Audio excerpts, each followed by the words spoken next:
You're 16, in the driveway, pulling the cord on a Stihl chainsaw your dad bought at Tractor Supply for about $200. The neighbor's maple is down across her fence and she's holding $200 cash and a glass of lemonade.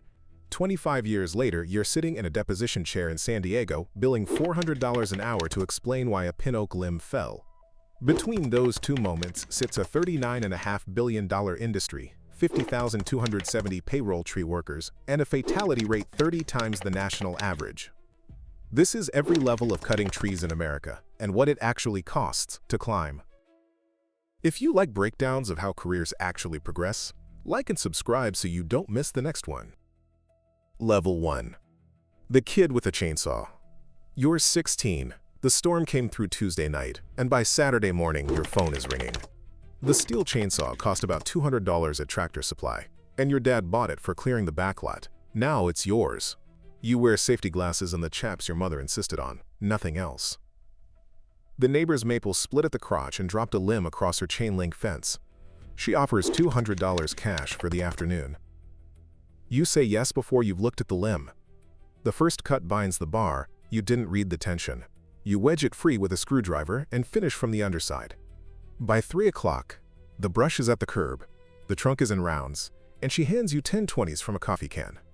You fold the bills into your back pocket and walk home with the saw still warm against your leg. A guy 2 streets over saw you working and texts that night, his oak is leaning on the shed. You quote him $150. He says yes without bargaining. Word moves. By the next weekend, you've cleared 4 yards, and the cash in the sock drawer is real money for the first time in your life. You learn the kickback the hard way on the 5th job. The tip catches a hidden branch, and the bar bucks toward your face. You drop the saw and step back. 6 stitches above the eyebrow at urgent care. You pay cash.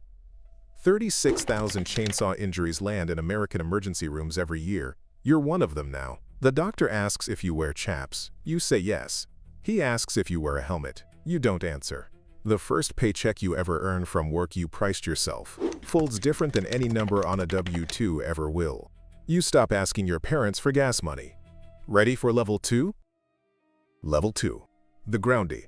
You're 19, on a real crew making $18.72 an hour. The truck pulls into the driveway at 7 a.m., and the foreman points at the brush pile in the chipper. That's your day. You drag limbs to the chipper feed wheel, butt end first, and you keep your hands behind the safety bar, always. Wood chipper entanglement is just under 13% of the deaths in this trade. The climber drops a branch from 40 feet up, and you watch where it lands before you watch where it came from. You learn the half hitch, the running bowline, the timber hitch. You sharpen chains on the tailgate at lunch. You fuel 2 saws, a rear handle Stihl and a top handle Stihl, and you keep the bar oil topped. You sweep the truck bed at the end of every job.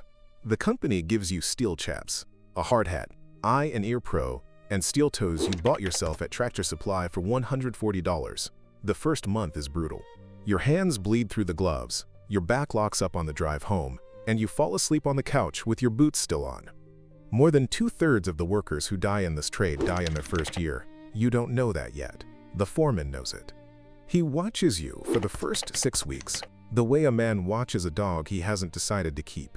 Then one Friday he hands you the lowering line and tells you to run the ground while he's in the tree. You run it clean. The butt log lands where he wanted it. He grunts. The next Monday he asks if you've thought about climbing. You stop counting the hours. The foreman starts saying your name in front of customers. In May, OSHA cites a Marietta company $29,000 after a 38-year-old groundie touches an ungrounded steel cord line and dies on the spot. You read the article on your phone in the truck and put it down. The first paycheck cashes Friday at the credit union, $648 after taxes, and you pay your half of the rent for the first time without asking anyone. The foreman tells you he's putting you on a rope next week. Ready for level 3? Level 3. The climber. You're 23, 3 years deep, and the ISA Certified Arborist exam is sitting on a Pearson VUE testing center desk in front of you. 200 questions, 3.5 hours, $295 to enroll, plus the $125 admin fee. You pass on the first sit. The card arrives in the mail 8 weeks later, and your hourly jumps from $22 to $29.17 the next pay period. The saddle is a Petzl, $609.99 at Cheryl Tree. The top handle is a Stihl, $649. 150 feet of climbing rope, a Petzl friction descender, throw line, throw bag, lanyard, friction hitches, and the kit on the tailgate is $2,500 to $4,500 of your own money. You throw the line on the first try most mornings now. The branch union sets, the rope drops clean, and you ascend on a moving rope system without thinking about the sequence. Then comes the white pine on Marlborough Street. The homeowner wants the top 40 feet off, too close to the gable. You set your tie in at 60, walk out on a lateral, and reach for the spar with the saw running. The branch under your feet, the one you didn't sound, cracks at the trunk. You drop. The lanyard catches, your saddle yanks tight against your hip, and the saw swings on its lanyard and clips the side of your boot. Falls from trees are 16% of the deaths in this trade. You hang there for a count of 3, breathing through your teeth, and then you climb back up the line and finish the cut. The crew on the ground saw none of it. You eat lunch in the truck with the radio off. That night you retie every friction hitch in your kit on the kitchen table. You stop trusting wood you haven't sounded. The next morning you sound everything. The job after that, you train the new Groundie on the same lateral check the foreman taught you when you were 19, knock the branch with the back of the saw, listen for hollow, look for the seam. He watches you do it. He does it himself the next day without being told.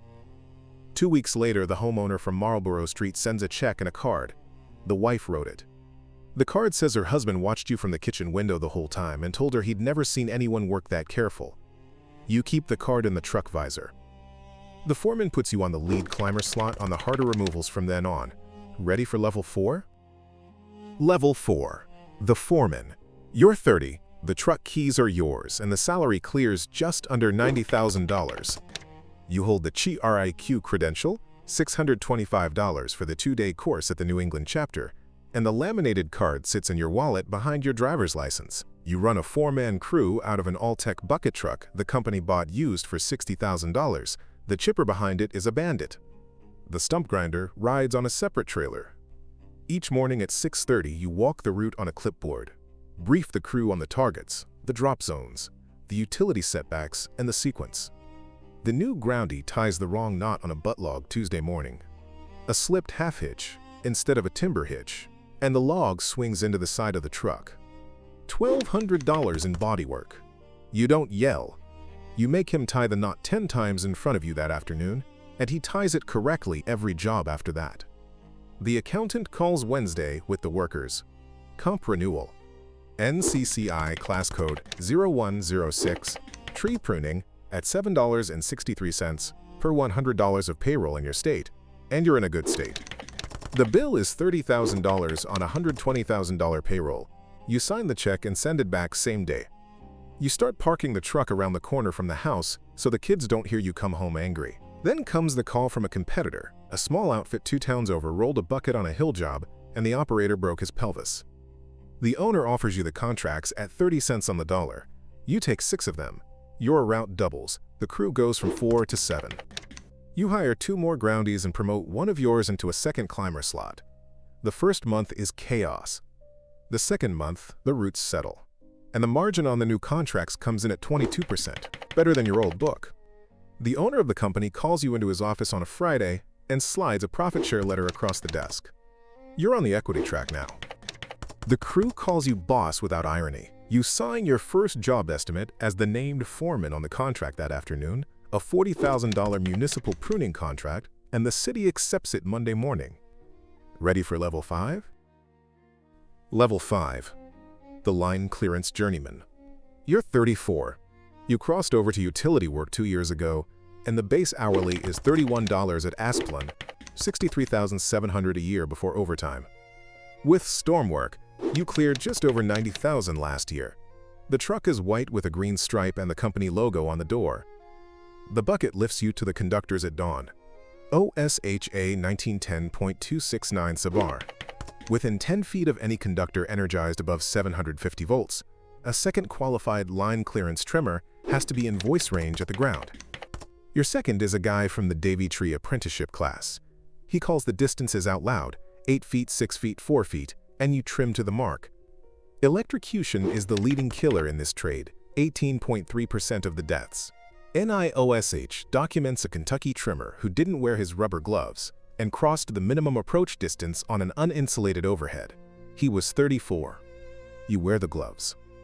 Then the nor'easter hits in March. The wind comes in at 60 miles an hour for 16 hours straight and the system goes dark from Worcester to Hartford. You work the storm restoration for 9 days. 16-hour shifts. Double time after 12. You sleep 4 hours in the truck cab between jobs and eat from gas station coolers. On day 6, your second spot's a vine wrapped on a primary that nobody flagged on the work order. You stop the bucket 2 feet short. The line is still hot. The substation hasn't isolated. Dispatch calls the utility kills the feeder. You finish the cut on a dead line. Davey advertises a wage progression from $21 an hour at entry to $35 within 2 years for line clearance trimmers.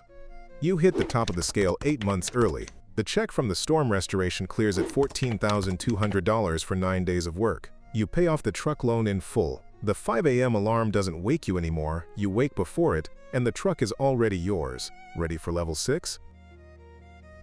Level 6. The Master Arborist. You're 44. You sat for the BCMA exam at $495 enrollment, and you passed on the first sit, 165 scenario-based questions over 4 hours. You're one of about 991 Board Certified Master Arborists in the world, out of roughly 36,000 ISA Certified Arborists, less than 3%. The desk is walnut. The chainsaw is on a stand by the window, the same Stihl you carried at 23, never started, used as a demonstrative for juries. The first call comes from a plaintiff's firm in St. Louis. A pin oak limb fell on a man in Lindenwood Park, and the city says the defects weren't observable. You drive out, walk the stump, and find what they missed. A bark inclusion at the union, a seam down the spar, decay you could read with a resistograph in 10 minutes. You write the report, 26 pages, photos labeled and time-stamped, citing the Guide for Plant Appraisal and ANSI A300. The deposition is in March. They sit you in a windowless room with a court reporter and 3 defense attorneys. They ask you the same question 4 different ways. You give them the same answer 4 different ways. The verdict comes back at $1.5 million. The cap reduces it to $517,000 under Missouri public entity rules, but the call still goes in your invoice book. The next case is bigger. A red ironbark eucalyptus in Ventura failed and killed a driver. A Los Angeles plaintiff firm retains you alongside a second arborist. The settlement closes at $19 million. Your billing on that case alone clears $41,000. The phone keeps ringing. You stop saving the pay stubs. The rate card on your website reads $250 an hour for site visits, $275 for court appearances, $400 an hour for depositions, $2,500 retainer. Ready for the last level? You're 51 now, and the office is upstairs in a converted carriage house. The young climber from the firm down the road comes by Wednesday afternoons to study under you for the BCMA. Fewer than 500 registered consulting arborists hold the credential worldwide, and you're one of them. He's 28, sharp, and he asks the right questions. He brings his own copy of the Guide for Plant Appraisal, dog-eared, with sticky notes on every other page. You sit at the walnut desk and walk him through the case file. He reads the photos slowly.